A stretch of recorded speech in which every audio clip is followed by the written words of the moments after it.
Hi, everyone. My name is Darya. Thanks for your patience. I had good intentions to have this done over a month ago, but then I had health issues and family issues, and it affected my time to be at the computer.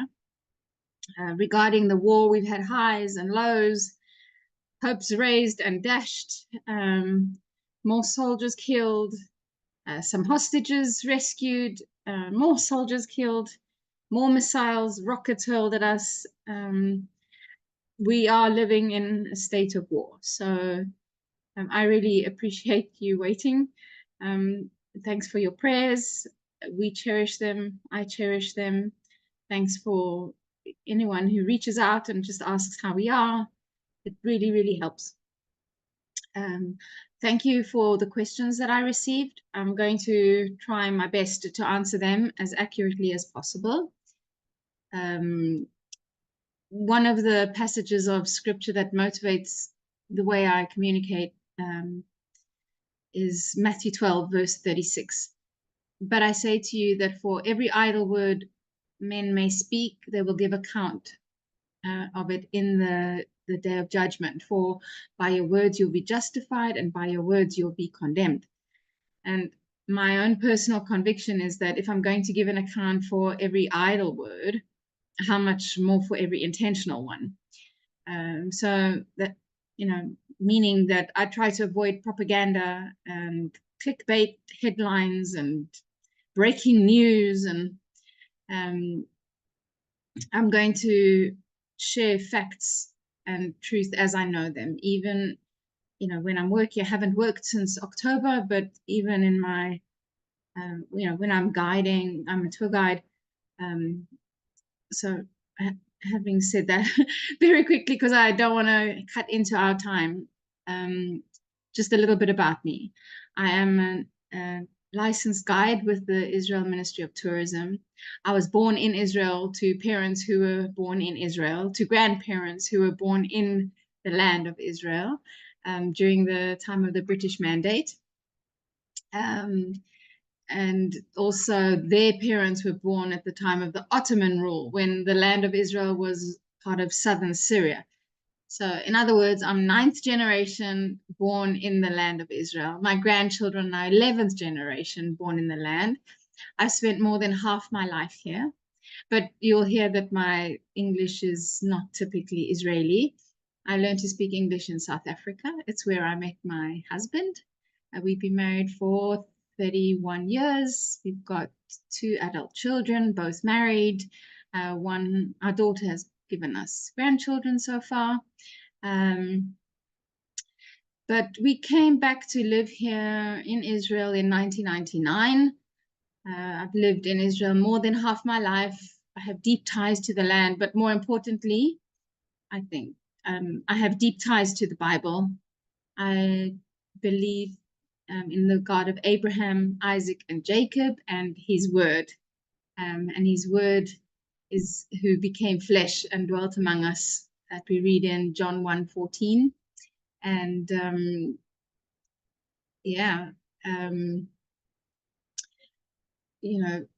it says that in Psalm 24, the earth is the Lord's and everything in it, the world and those who dwell therein. So he knew every bit of this landscape from the beginning to the end before he was even born here as a human. So without further ado, let's dive into the questions.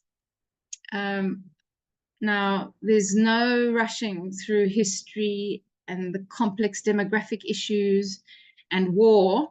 So I've divided this into 2 sessions. The first one is going to be more about the geopolitics. It sets a foundation with maps and, just so that you understand the territory that we're dealing with. And the second part will be more dealing with the spiritual, domestic, and international relations, Israel in light of the Bible, and the nations. Now, this map is called the Bunting Cloverleaf Map. It was painted in 1581. It really, Sorry about that. It epitomizes Jerusalem and Israel and Zion, and those terms are often used synonymously. It just shows that Israel, the land of Israel, Jerusalem, has always been in the center of the world's collective spiritual thought. So at this stage of time in the 16th century, you can see how the known old world had Jerusalem, and by default the land of Israel, the Holy Land, as the land bridge between three continents. That's Asia, Europe, and Africa. And you can see in the corner this emerging new world, which is America. So because of the Bible, most people, even before newspapers and old forms of social media, most people knew about the Holy Land. And it's always been important for people. But here I am, born into this what was known as the center of the world. And it has millennia of history, so much written about it, so many wars fought over it. As I said, my family was born here during the time of the Ottoman Empire, when the Turks had this whole region, all the northern borders of North Africa into the Arabian Peninsula and even parts of Europe. And it was not called Palestine. This area was never called Palestine. It was actually part of southern Syria, and it was divided into administrative vilayets and sanjaks. We're going to focus on this little area here, which the British revived the name Palestine because they saw themselves as the revived Roman Empire. And since the 2nd century, when the Romans changed the name from the province of Judea to Syria Palestina, it was in the ancient, deepest recesses of the academic brain. And so when the King James Version of the Bible was printed in 1611, actually a few decades after, when they started to add maps, the Brits, instead of choosing the land of Canaan or the land of Israel, they chose the land of Palestine. So, but more on that probably in the next presentation. Now, towards the end of the Turkish occupation, the British had positioned themselves very strategically between Egypt, where the Suez Canal was, and Iraq, where the oil was. So here we have this section. As the Turkish Empire was crumbling, it was called the sick man of Europe, the British saw this opportunity. And the British showed an interest, the Europeans showed an interest, and therefore the Jewish people who were already here were calling out to Jews from the other parts of the world to come. The Jewish population was growing also because of pogroms and other massacres. And at no stage in any of history was the land of Israel devoid of Jewish people. They were always here. They always lived in the 4 holy cities. Tiberias, where my mother was born, Tzfat, where I was born, Hebron, where my grandfather's mother was born, and Jerusalem, where my grandfather was born and his father was born. So those are just examples. And as the Europeans showed more of interest, economic opportunities arose, and therefore economic migrants came, and a lot of them came from Muslim countries, these ones that are all highlighted in color. So this contributed a whole new Arab and non-Arab people group. They were not originally from here, but they started to, they spoke Arabic, and this united them. But we know that these people were not from from here, they now call themselves Palestinian, but they actually Egyptian, Sudanese, Saudi, Syrian, Bedouin from the Hashemite kingdom of Jordan. We know this from their names. I'm not going to go into that with too much detail. But the Arabs came because the British invited them, and they encouraged them to come because they were a cheap labor force. Now, while the Arabs were still a minority, they were content to make use of the working opportunities. My grandfather, who passed away in September, he was 97. He grew up with Arab people, and he just said they saw a good economic opportunity and they took it. They were happy to work with the Jewish people. It gave them more money than staying in their own Arab countries. Anyway, when the Ottoman Empire started to crumble, the League of Nations, now known as the United Nations, they gave this yellow section of land, the pale yellow and the dark yellow, they gave that to the British, who had conveniently put it there between Egypt and Iraq, as I said, and they gave the rest to the French. But they, as I said, they called the area Palestine, but knowing it was going to be for the Jews. And the Arabs who were fighting among themselves, they were also promised another state, and that was when they divided Palestine into Transjordan and Palestine. Palestine for the Jews, Transjordan for the Arabs. Now, the Jewish people didn't like that because the whole of Palestine was supposed to be for them. And in the next presentation, I'll show you the biblical boundaries of what Israel, the land of Israel, should have been. This is much smaller. So the Jews didn't like it, but they accepted it. The Arabs didn't like it and never accepted it. So we need to look at the history to understand the situation that we've got now, and grasp that it didn't happen in a vacuum. It's been hundreds of years in the making. I really like this graphic from the Jerusalem Center for Public Affairs. It shows the history in easy infographic form. The Turks were here for about 400 years from the 16th century, followed by a very short 31-year period that the British had a mandate to settle the Jews into their homeland, which they reneged on. And then when that came to an end, there was a 19-year period between 1948 and 1967. Even though the state of Israel had been declared, the Hashemite kingdom of Jordan had illegally annexed the biblical heartland of Israel, Samaria and Judea. They called that the West Bank. And it also included all of the old city of Jerusalem, and including a portion in the north and in the south and all along the east. So Syria had the Golan Heights. Anyway, between 1967 and 1995, it seemed like Israel had got all the territory. But during that time, we were being attacked by our neighbors. There was the war of attrition. There was just nastiness going on. 1973 obviously saw the Yom Kippur War. And all the while, the new nationalists, now calling themselves Palestinian, started to show up.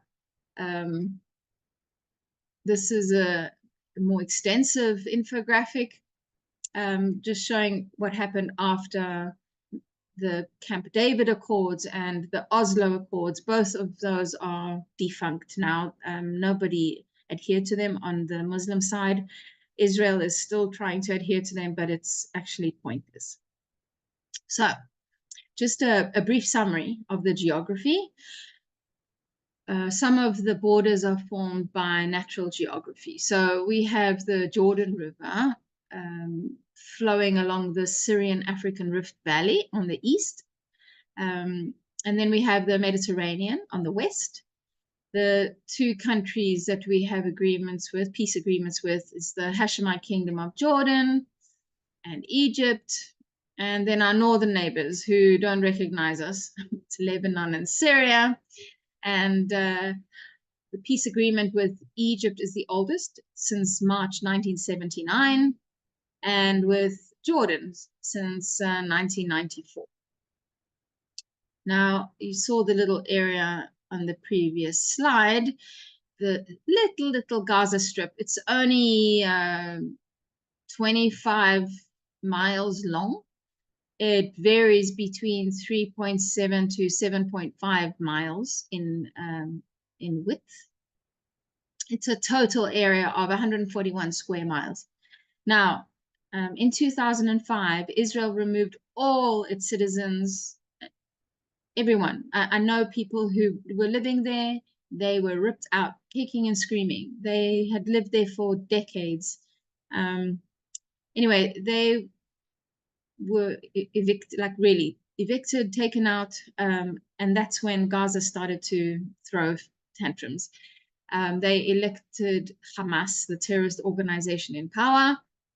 Hamas is not the only terrorist organization there. There are a few other rival terrorist groups, all fighting over the financial and humanitarian aid that comes to the Strip, oppressing their people, all the while indoctrinating them, telling them that Israel is the enemy. The general populace has no access to outside sources of information. So they are loyal and faithful to the terrorist entities. They might hate Hamas, but they hate Israel more. They've been brainwashed from birth to believe that Israel is the cause of all their problems, even though Israel has been providing the Gaza Strip with electricity, water, sanitation, and every other kind of humanitarian aid for the last 16, 17 years. Just a little bit of time on who is running the Gaza Strip. There are 5 governorates, 10 active political parties, dozens of defunct parties, many unrepresented parties. The one you would have heard of, obviously the dominant one, is Hamas. Hamas is an acronym for Harakat al-Muqawama al-Islamiyah, which means the Islamic resistance movement. It's an offshoot of the Egyptian Muslim Brotherhood, if you're familiar with that. Hamas's formal leadership structure consists of, a 15-member Politburo as the group's primary decision-making entity, and a Shura Council that elects the Politburo. I mean, it's just so corrupt. This is what it says in writing. This is how they say they lead, but they will kill each other off and just elect someone new. It's like it's like the Wild West in the Gaza Strip. And speaking of the West, what you call the West Bank, which is Samaria and Judea, also under the Palestinian Authority, it's the same type of rule that they have there. Hamas is there too. They say that Fatah is in charge, but Fatah and Hamas are just different sides of the same coin. There are other parties, the PFLP, that's the Popular Front for the Liberation of Palestine, the PIJ, Palestinian Islamic Jihad, the DFLP, the Democratic Front for the Liberation of Palestine, and I did mention PNLM, but it's actually better known as Fatah, which is a reverse acronym, not Khataf, but Fatah. It's the Harakat al-Tahrir al-Watani al-Falastini, which is the Palestinian National Liberation Movement. So they're supposed to be the more moderate party, but like I said, they're one and the same. They all follow the Islamic Charter, which is to annihilate Israel and subdue the West. Now, on the 7th of October, there was that horrific, battalion-sized, brutal invasion, not only by Hamas, but all the other Islamic jihadist groups and so-called civilians. It was praised all over the world by pro-Palestine supporters. And then you have, like, even though it was live streamed and recorded and broadcast all over, you have people who are praising it, but also denying that it happened or downplaying it. I'm not going to go into the horrific details.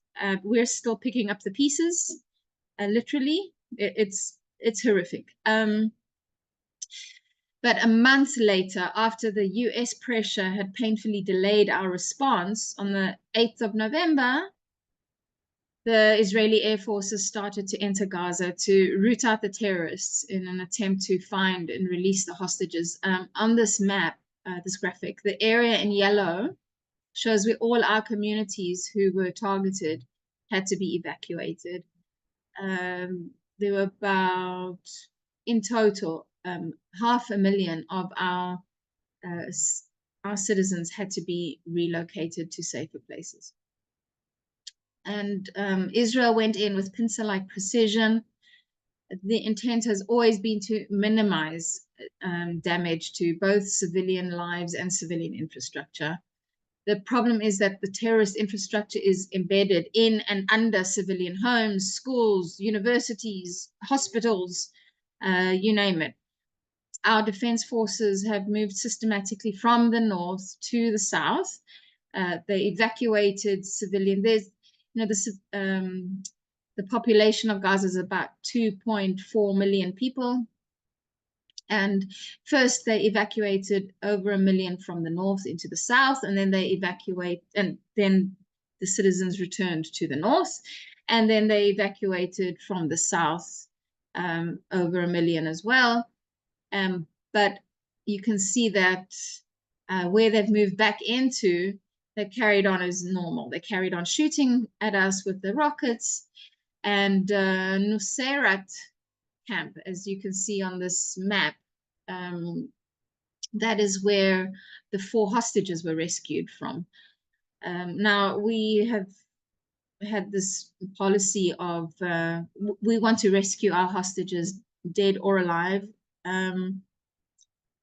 It's rumored that some of them have been taken through Rafah into Egypt. Anyway, so the IDF currently has control of a very small corridor along the Egyptian border. You can see in this pale blue.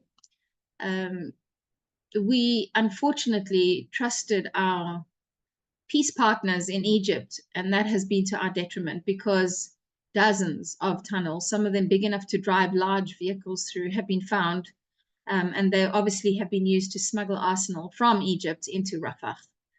Our defense forces have gone in, cleared a lot of, I think, I don't know percentages, but a huge amount of terrorist infrastructure, while the Gazans were in humanitarian safe zones. And all over Gaza, we've gone in, looked for our hostages, taken buried bodies out to do DNA analysis, returned the bodies if they weren't ours. All the while, the rockets have not stopped coming from Gaza. There is talk about us not continuing our operation in the Strip. We have families protesting for and against it, families of hostages, just regular Israelis, just begging for a ceasefire, and others begging to not have a ceasefire.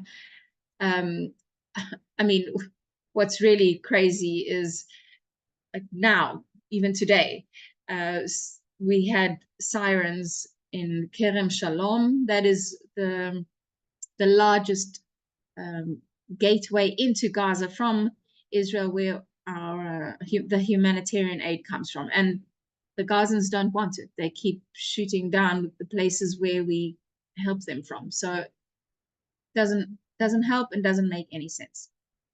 Now, we aren't only facing a battle on the Gaza front.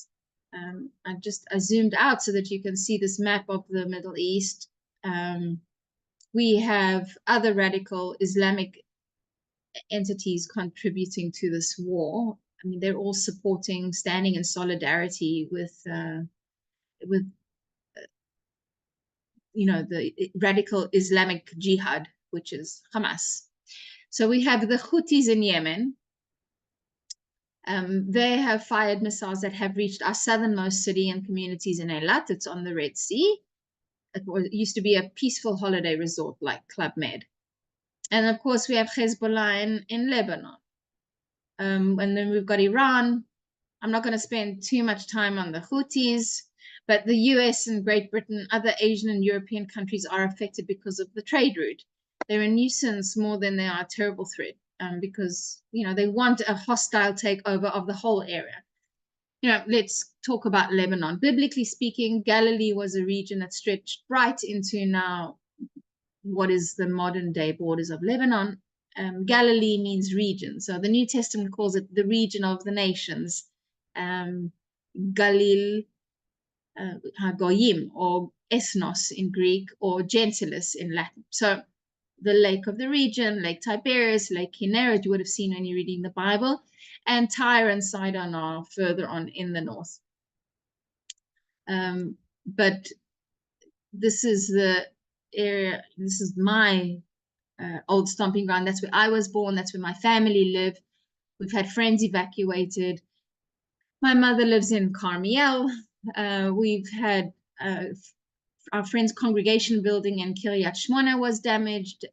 The fires that have broken out. It's really horrible to see this beautiful part of the world being decimated. So not only have we had our people displaced from around the Gaza perimeter, we've also had our cities, towns, kibbutzim, moshavim evacuated from the north. And this is not, comprehensive, but this is just to show you that whole area has been completely under fire since October, and it's like you don't hear about it. So Lebanon and Hezbollah, I think that we don't hear about it as much in the news because the Palestinian PR doesn't want attention taken away from them. Hezbollah, where we get Hezbollah from, it's a party of Allah. It's another Shiite group that is led by Nasrallah. He's been at the helm since 1992. And his influence is the Iranian Ayatollah Khomeini. So you can tell a lot about their ethos by the company they keep. Iran, Syria, North Korea, ISIS, Islamic State, Hamas, the Houthis, the Wagner Group of Russia, China, everyone, has got a finger in the pie. The difference between Hamas and PIJ in Gaza and Fatah and Samaria and Judea is that Lebanon has got different weapons, whereas Gaza's got rockets. Hezbollah has advanced guided missiles, which can reach all the way into the center of our desert, which is halfway into our country, halfway into the south of our country. So it's pretty scary. And who is more of a threat? I have a feeling Lebanon is. So our time is nearly up.